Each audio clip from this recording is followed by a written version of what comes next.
네, 경기 남양주가 정초입니다. 방기선 국토실장님. 예. 네, 축하드립니다. 네, 감사합니다. 네. 국조실이 임무가 뭐냐 봤더니 정부조직법을 보니까요. 잘 아시겠지만 각 중앙행정기관 지휘감독, 정책조정 해서 결국은 총리님 보좌하는 그런 곳입니다. 그죠? 예. 근데 평소에 참 온화하시고 합리적이신 총리님께서 갑자기 요즘 막 편가르기에 몰두하시고 말싸움에 돌격대장 하시는 걸 보니까 과연 지금 총리실이 제 역할을 하고 있는 거 아닌가? 하고 있나? 그런 염려가 좀 듭니다.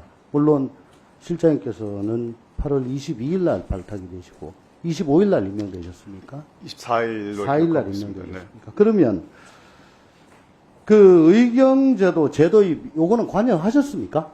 그거는 제가 오기 전에 이루어진 일이에요. 요게 보니까 23일이더라고. 네. 그러니까 발탁되고 임명되시기 그 사이더라고요. 예. 그러면 이거는 관여는 안 하셨나요? 예, 뭐 그 브리핑 할 때까지는 저는 기재부 차관으로 있었습니다. 차관으로 계셨고. 예. 그러면 요건 저 뒤에 1차장님. 뭐 그래서- 제게 물어보시면 예. 제가 다 아는 대로 답변 드리겠습니다. 그러니까 이게 어쨌든 총리께서 범죄 예방 역량 강화한다고 의경 제도에 적극 검토하겠다 말씀하셨죠? 그리고 그때 함께 참석했던 경찰청장도 한 7,500에서 8,000 정도 인력 순차적으로 채용하겠다 이랬습니다. 그래 되나 보다 했는데 대통령실 관계자가 총리 당원문 발표 보고 처음 알았다. 공감대 없었다. 충분한 정책 설계 없이 설익었다. 이게 뭐지? 그리고 국방위 전체 회의에 참석한 국방장관이 이거 쉽게 동의할 사안은 아니다. 그래가지고 결국 이게 빠그라졌어요. 아마 제가 보기에는 이게 그렇게 쉽게 꺼낼 것도 아니고 쉽게 물릴 것도 아닌데 이게 사전에 경찰청과 국방부 병무청 사이에서 국조실이 나름대로 정책 조정을 좀 하고 나와야 될 일인데 이게 없이 그냥 쑥 나왔기 때문에 이런 일이 있었던 거 아닌가 싶은데요. 잘 아시다시피 국방부가 목표 잡은 상비 병력의 정원은 50만 명입니다. 매년 22만 명 충원해야 되고 출산율이 매년 떨어지다 보니까 36년부터는 이게 유지가 불가능하고 그래서 의경제도가 지금 없어진 거 아니겠습니까? 근데 총리께서 이렇게 팍 던지고 청장도 받고 했어요. 이렇게 부처 간 협의 없이 막 해도 되는 겁니까? 저는 이 문제는 뭐 이렇게 이해하고 있습니다. 지금 현재 총리께서 그 브리핑을 하실 때의 전후좌우의 맥락을 보면, 그러니까 진반적으로 경찰 인력을 좀 현장 중심으로 재배치를 하고 현재 있는 것들 치안할 때는 주력하는 것이 우선 최우선이다. 그럼에도 불구하고 사실 국민들이 좀 불안해하시고 조금 더 보완해야 할 점이 있다면 추후에 의경제도의 재도입에 관한 부분들도 검토할 수 있다. 라는 취지로 말씀하신 걸로 알고 있고요. 그러니까 그 부분에 대해서 뭐 경찰청장 숫자나 이런 거 말씀하신 거는 뭐 질의응답 과정에서 좀 나온 얘기인 걸로 알고 있고. 어쨌든 예. 뭐 7,500, 8,000 꽃장 나온 걸로 봐가지고는 제가 보기에도 이건 미리 준비가 됐다고 보입니다. 그 다음에 시간 네. 때문에 말씀드립니다. 자, 홍범도함 예결위에 8월 31일 날 나오셔가지고 총리께서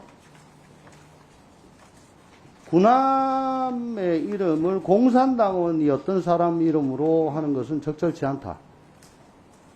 한 명 수정을 검토해야 된다라고 답변을 하셨습니다. 아주 힘줘서 말씀하셨습니다. 근데 하루 지난 다음에 국방부 관계자가 해군은 그런 검토 없는 걸로 알고 있다. 실장님, 한 명은 제가 알고 있기로는 한명재정위원회라고 해군의 기구가 있고요. 또 해참 총장이 이걸 하는 겁니다. 이 총리님께서 이거 해군 고유 권한인데 그러면 해군하고 국방부하고 미리 협의가 있어야 되는데 언론 보도에 따르면 군함 이름이 바뀌는 건 두 가지 경우가 있다고 그래요. 나라가 망한 때 하고 독재자가 자기 멋대로 바꿀 때 히틀러가 바꿨다 그래요. 우리 대통령이 독재자는 아니잖아. 우리나라 망한 거 아니잖아요. 이거 지금 이게 왜 이런 일이 생기냐. 근데 오늘 또 국방부 장관이 예결위에 출석해가지고 필요하다면 바꾸는 방안을 검토하겠다. 이게 뭐 왔다 갔다 지금 계속하고 있는데 저는 국방부가 해금 함정 명칭조차 어떻게 할 건지 확고한 입장을 정하지 못하고 왔다 갔다 하는 거. 이게 바로 외압이 작용한다는 증거 아니겠느냐라고 얘기를 하는 겁니다. 의원님 좀 답변 드리도록 하겠습니다.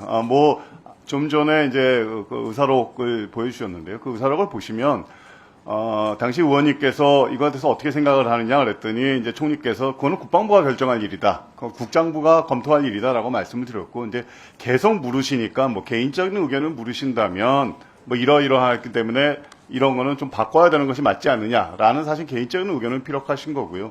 그 문제에 대해서 사실 정부 내에서 뭐 공식적으로 검토하거나 이런 건 아직 없는 걸로 알고 있고, 사실 이 문제를 계속 물어보시니까 뭐 그렇다면 사실 이러한 논리적인 정합성이나 이런 걸 봤을 때는 바꾸는 걸 한번 검토해 볼 수 있다라고 저는 총리님도 그렇게 말씀을 하신 거고 국방부 장관님도 그렇게 말씀하신 겁니다. 그러니까 이 과정에서 정부 내에 뭐 사전에 의견의 교환이 있어야 되는 것이 아니냐, 또 이것에 대해서 어떤 조율되지 않는 의견이 나오는 것이 아니냐라고 말씀을 하신다면 사실 이 자리에 있는 국무위원들이나 여러분들께서 어떠한 질문에 대해서 대답하기는 굉장히 어려우신 거죠.